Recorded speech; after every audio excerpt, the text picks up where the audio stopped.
नमस्कार भारतवासियों। सबसे पहली बात है कि हम तो वीडियो नहीं बनाना चाहते। 2024 दिसंबर चल रहा है। वीडियो कई महीने से मैं बनाना बंद कर दिया था, लेकिन अंतिम ने आज नया साल है, अंतिम महीना है, अंतिम दिन है और 11 बज मेरा इच्छा किया कि एक खास करके बहुजनों के लिए एक खास करके संदेश के रूप में, जानकारी के रूप में वीडियो बनाएं। आप वीडियो को समझें कि वीडियो में क्या कहना चाह रहे हैं। शोषण का रूप बदल दिया गया है, लेकिन अभी भी शोषण उससे ज़्यादा हो रहा है। खास करके बीजेपी सरकार में शोषण बढ़ गया है। शोषण घटा था, इसलिए घटा था कि शिक्षित लोग हो गए थे, शोषण धीरे धीरे घट रहा था। लेकिन बीजेपी सरकार में शिक्षा को लेकर, रोजगार को लेकर कोई बात नहीं होता है। और शोषण किस रूप में हो रहा है बहुजनों को ये समझने की कोशिश कीजिएगा। 2024 की सरकार को जो नारे लगाए थे 450 पार, वो पार तो नहीं हो पाया। लेकिन बीजेपी सरकार सभी अपने क्षेत्र में तंत्र को मजबूत बना लिए हैं। चाहे चुनाव आयोग हो, चाहे न्यायालय हो, चाहे पुलिस हो, सभी पर हथकंडा अपना लिए हैं और शोषण करने का तरीका अपना लिए हैं। आप लोग को, बहुजनों को हथियार थमाने के, धर्म के नाम पर हथियार थमाने का काम कर रहे हैं और आप लोग तैयार रहते हैं। सबसे पहली बात है, शिक्षा वह माँ का श्रेणी का दूध है, जो जितना पिएगा उतना दहाड़ेगा। यह बात भीमराव अम्बेडकर ने कहे थे और सही बात है।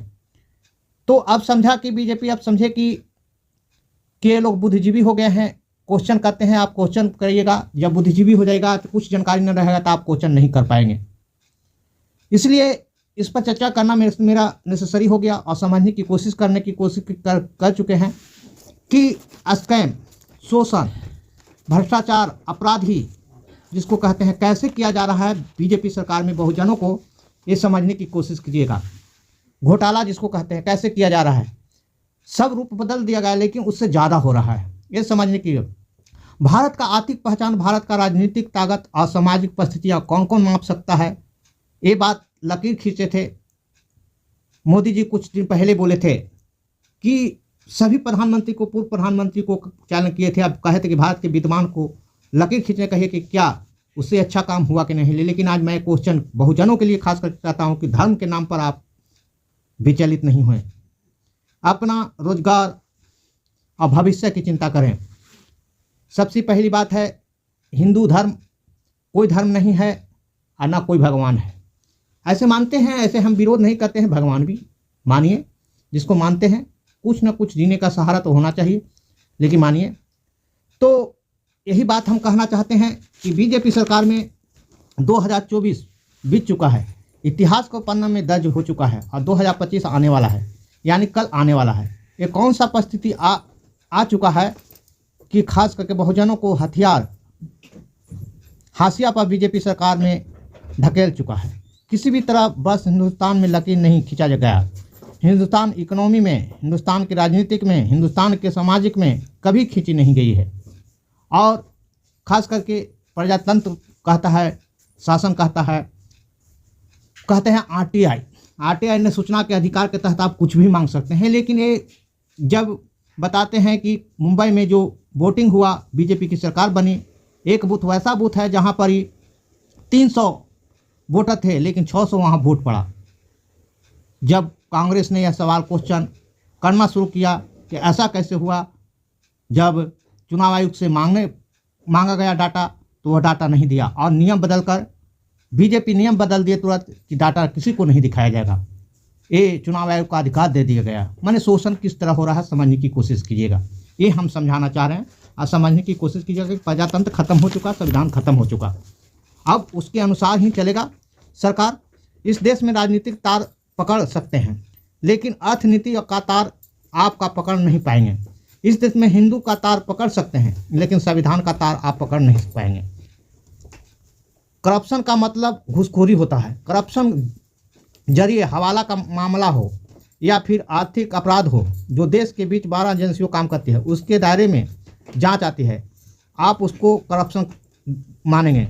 उससे जो अपराध घोषित होगा, उससे जो कहे कि मतलब सजा होगा तो करप्शन कहा जाएगा, अपराधी कहा जाएगा, लेकिन अपराधी का रूप बदल दिया गया। कैसे बदल दिया गया? हम बताते हैं कि अपराधी का रूप इसलिए बदल दिया गया कि जिस आदमी को दिवालिया घोषित कर दिया जाए, बैंक दिवालिया घोषित कर दे, मने कहे का मतलब हुआ कि वो आदमी कर्ज बैंक से लिए हुए करोड़ों रुपया और करोड़ों रुपया लेकर वह जमा न करे और ओकरा बाद वह क्या करे कि दिवालिया घोषित कर दिया जाए। तो वह जो कंपनी खोला था बैंक से लेकर, वो कंपनी को सीज किया जाता है सरकार द्वारा और उसे कहते हैं क्या, नीलामी किया जाता है। नीलामी के तौर पर जहां 20 करोड़ जो दिया गया था, 20,000 करोड़ कर्ज, वह नीलामी 5,000 करोड़ में बेचा जाता है। तो बताइए तक कितना करोड़ का हानि हुआ? 15 करोड़ का। और फिर भी उस आदमी रहीसी कहा जाता है, फिर भी उस आदमी को सभी संस्थान दिया जा रहा है। ऐसा करप्शन हो रहा है, ये समझने की कोशिश कीजिएगा। लेकिन ये कहे हैं मोदी जी कुछ दिन पहले कि विद्वान जो अन्य प्रधानमंत्री बने थे, पूर्व में बने थे, उसको आज विद्वानों को कहे हैं। लेकिन हम बताते हैं कि ये बोले थे कि हर साल नौकरी 2 करोड़ देंगे, 15 लाख रुपया देंगे। कितने दिए? पर सबसे पहले हिंदू और मुस्लिम और संविधान बदलने पर पड़े हुए हैं, आपको हिंदू मुस्लिम में लड़ा रहे हैं और ऐसा कर रहे हैं। ये समझने की कोशिश की है कि बीजेपी सरकार में किसको हानि है, किसको लाभ है। सबसे पहली बात है कि हटाने के लिए वह कुछ भी करने के लिए तैयारी हैं। खाली डाटा जो गलत देते हैं, जैसे माल्या जी का कहा कि उससे कर्ज, लोकसभा ने पूछा गया था, कहा कि उससे कर्ज 14,000 करोड़ वसूला गया, लेकिन 14,000 करोड़, लेकिन 7,000 करोड़ कर्ज लिए थे। आओ टोटल 14,000 करोड़ के 2,000 करोड़ आप शुद्ध धर लीजिए, 9,000 करोड़। तो माल्या जी कह रहे हैं कि हमको क्यों, जब हम वसूले करें तो मेरा पर केस क्यों चल रहा है? डाटा सब झूठ देता है बीजेपी। जो भी डाटा दे रहा है झूठ दे रहा है, बलगरा रहा है, झूठला रहा है और बहुजनों को धर्म के नाम पर आपको लड़ा रहा है, आपस में लड़ा रहा है। लेकिन ये स्पष्ट है कि बीजेपी आरएसएस को मानने के लिए तैयारी नहीं है।